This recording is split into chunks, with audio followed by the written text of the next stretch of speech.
तेरी अखियां में जादू भरी,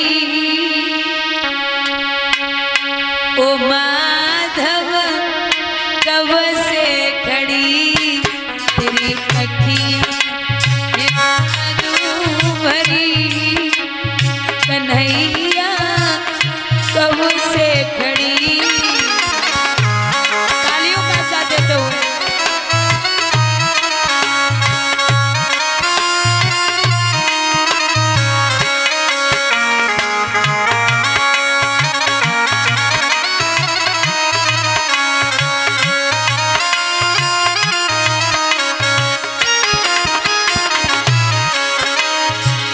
सुन लो मेरी श्याम सलोना,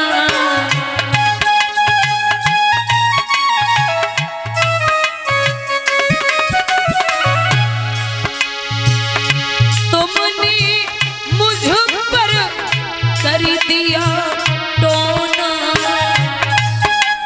श्री राधे मेरी अखियां ये तुमसे लड़ी, मेरी अखियां ये तुमसे लड़ी, ओ माधव कब से खड़ी, तेरी अखियां।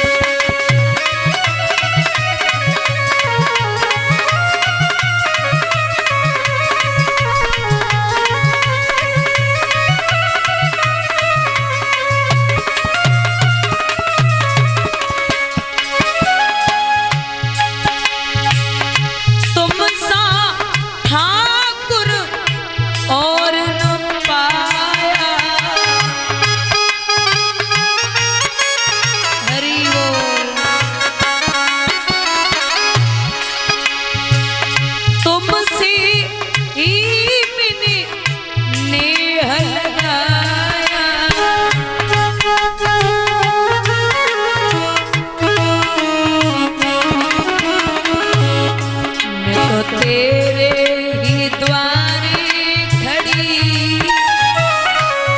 मैं तो तेरे ही द्वारे खड़ी, माधव कब से खड़ी। जय हरि।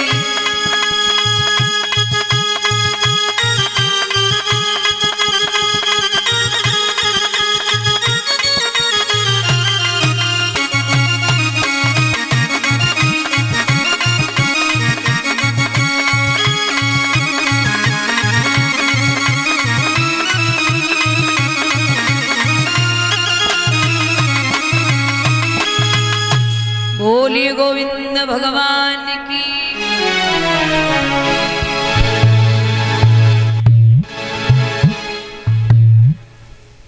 सतगुरुदेव भगवान की। महाराज बड़ी पावन चर्चा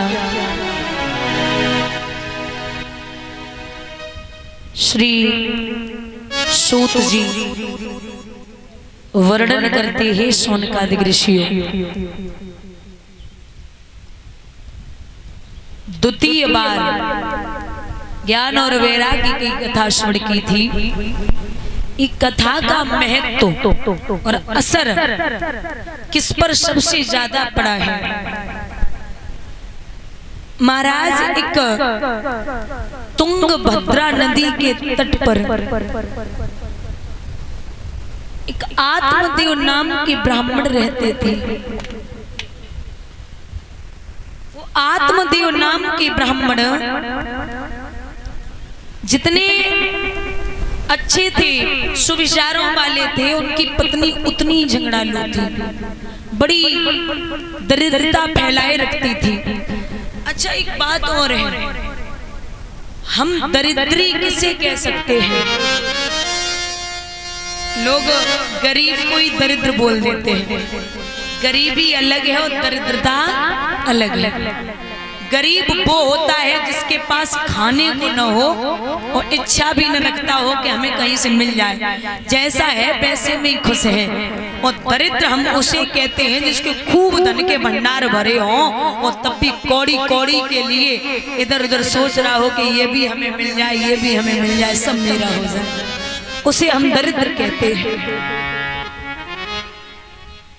पहले जितने भी संत हुए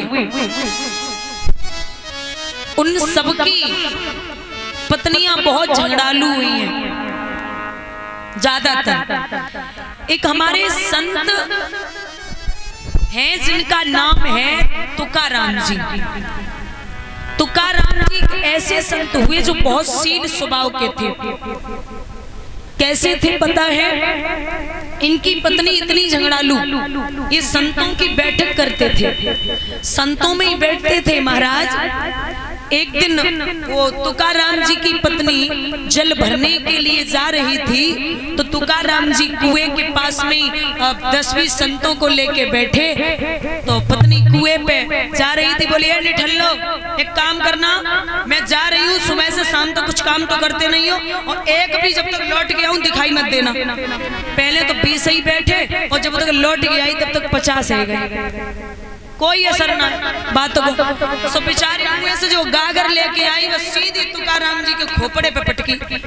सो जैसे ही पटकी तुकाराम जी गुस्सा ना आए भय, ताली बजाए के हंसे, बोले देखो लोग कहते हैं कि जो गरजते नहीं, जो गरजते हैं वो बरसते नहीं है, हमारी तो पहले गरज गई और लौट के आई बरसी। बोलिए गोविंद भगवान की। ऐसे थे वो। एक बार पत्नी ने कहा कि आप बाहर जा रहे हैं, गन्ने लेते आना। तुकाराम जी गए खेतों की तरफ, गन्ने लेकर के आ रहे थे। खूब बड़ी गठरी थी, रास्ते में बच्चे मिल गए, बोले एक गन्ना हमें भी दे दो, दे दिया। दूसरा मिला, एक गन्ना हमें भी दे दो, दे दिया। जब तक घर पे आए खूब गठरी थी लेकिन हाथ में एक गन्ना रह गया। बांटते आए। अब संत का स्वभावशील होता है, संत का मतलब है महाराज समाधान, और समाधान का मतलब है संत। जो सच्चा संत होता है उसके पास हर एक चीज का समाधान होता है। तो गन्ना जैसे ही एक देखो, पत्नी बोली इधर आओ। बोलिए जी, गन्ने मंगाए थे? बोले हाँ। कितने हैं? एक है। उठाओ गन्ना, खोपड़े पे मारो, एक गन्ना के 2 टुकड़ा हो गए। तुकाराम जी मुस्कुराए के बोले हम रास्ता भर सोच रहे, एक गन्ना हम खे के तुम खेओ, तुम खेओ के हम खेओ, एक के 2 हो गए, एक तुम खाओ एक। ऐसे संत हमेशा, हम संत उसे कहते हैं जिसकी आत्मा में शांति हो। महात्मा वो होता है जिसकी मान आत्मा हो। घर से तबाह है कि महात्मा भय तो महात्मा ना होता है, महान आत्मा हो से महात्मा कहते हैं। यहाँ दादा बड़ा शील स्वभाव का आत्मदेव, पत्नी धुंधली लेकिन इसके कोई संतान नहीं है। ये तो कर्मों की खेती है, जो बोएगा सो पाएगा, और कर्मों में हाथ बटाने को बेटा ना साथ निभाएगा। विचार कर रही आंगन में बैठी बैठी, उसे अच्छा नहीं लग रहा, वो सोच भी रही है कि हमारे पुत्र न हो, लेकिन आत्मदेव जो थे वो भगवान को याद करके बोले कि कन्हैया अगर एक बेटा ना बेटी है जावे ना तो बहुत अच्छा होगा। क्योंकि आप किसी बड़े के चरण छुओ तो वो ये कहते हैं पुत्र देवो भव, कोई ये नहीं कहता पुत्री देवो भव। अगर बेटा आन है तो बेटी सम्मान है, बेटा सुर है तो बेटी तान है, बेटा गंगा है तो बेटी धार है, बेटा दीपक है तो बेटी चिराग है। लाड़ लड़ाए जाते हैं बेटे, लाड़ लड़ जाती हैं बेटियां, पढ़ाए जाते हैं बेटे, पढ़ जाती हैं बेटियां, और उड़ाए जाते हैं बेटे, लेकिन कल्पना चावला जैसी उड़ जाती हैं बेटियां। बेटा वो है जो दादा भाग्य से पैदा होता है, और बिटिया वो है जो सौभाग्य से पैदा होती है। बेटी वो रतन है जो हर किसी के घर में नहीं होता। नकली धनवानों की पहचान है खोका और पेटी, और असली धनवानों की पहचान है जिसके घर में सुखी है बहू और बेटे। विचार कर रहे हैं आत्मदेव।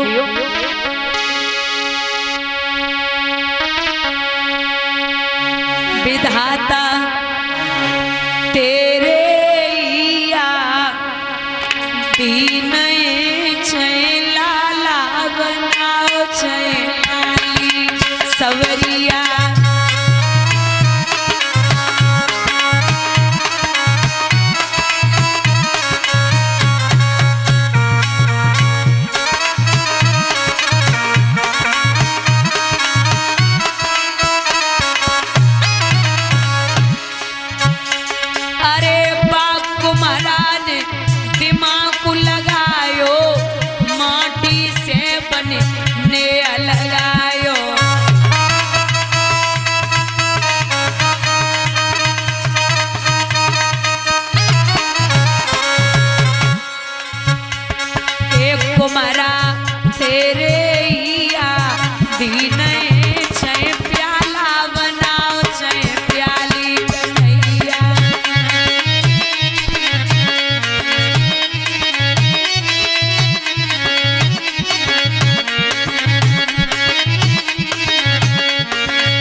लगायो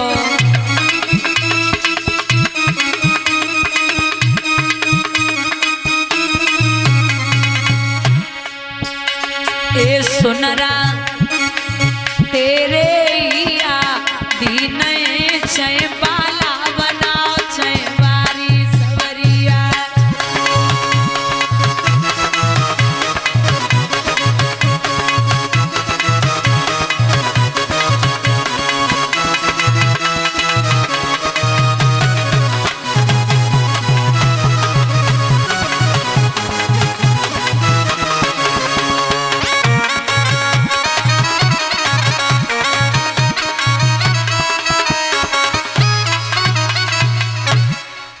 कुछ भी करो, एक पुत्र या पुत्री हो जाए। महाराज लोग बेटे के लिए क्या से क्या कर देते हैं। अगर घर में संतान न हो तो अगर कोई डॉक्टर कह दे कि 50 लाख या 1 करोड़ रुपए लगेंगे, और कोई गरीब आदमी हो तो वो खेती बेचने की सामर्थ्य रखता है संतान के लिए। और वही संतान अगर बड़े होकर के माँ बाप का अनादर करें तो बड़ा कष्ट होता है। आप लोग यहाँ बैठे हैं भैया, आपने एक चीज कभी नोट की होगी, देखा होगा, जब माँ अपने बच्चे को गोदी में बिठाती है, लेती है गोदी में, तो कमर पे बिठाती है, और माँ का कहना होता है कि जहां तक मुझे दिखाई दे रहा है वहां तक तू भी देखे। लेकिन जब बाप अपने बच्चे को बिठाता तो कहाँ बिठाता है? यहाँ कंधे पे, और वो ये कहता है कि जहां तक मैं नहीं देख सकता वहां तक तू देखे।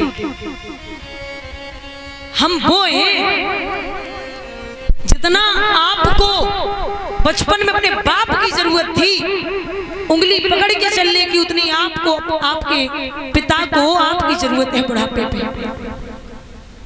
पिता वो है जवान बाप घर में हो और बच्चा बराबर का हो जाए, और पिता से ये कह दे तुम कुछ नहीं जानते मैं सब कर लूंगा, चुपचाप बैठे रहो, तो जवान पिता भी बूढ़ा हो जाता है।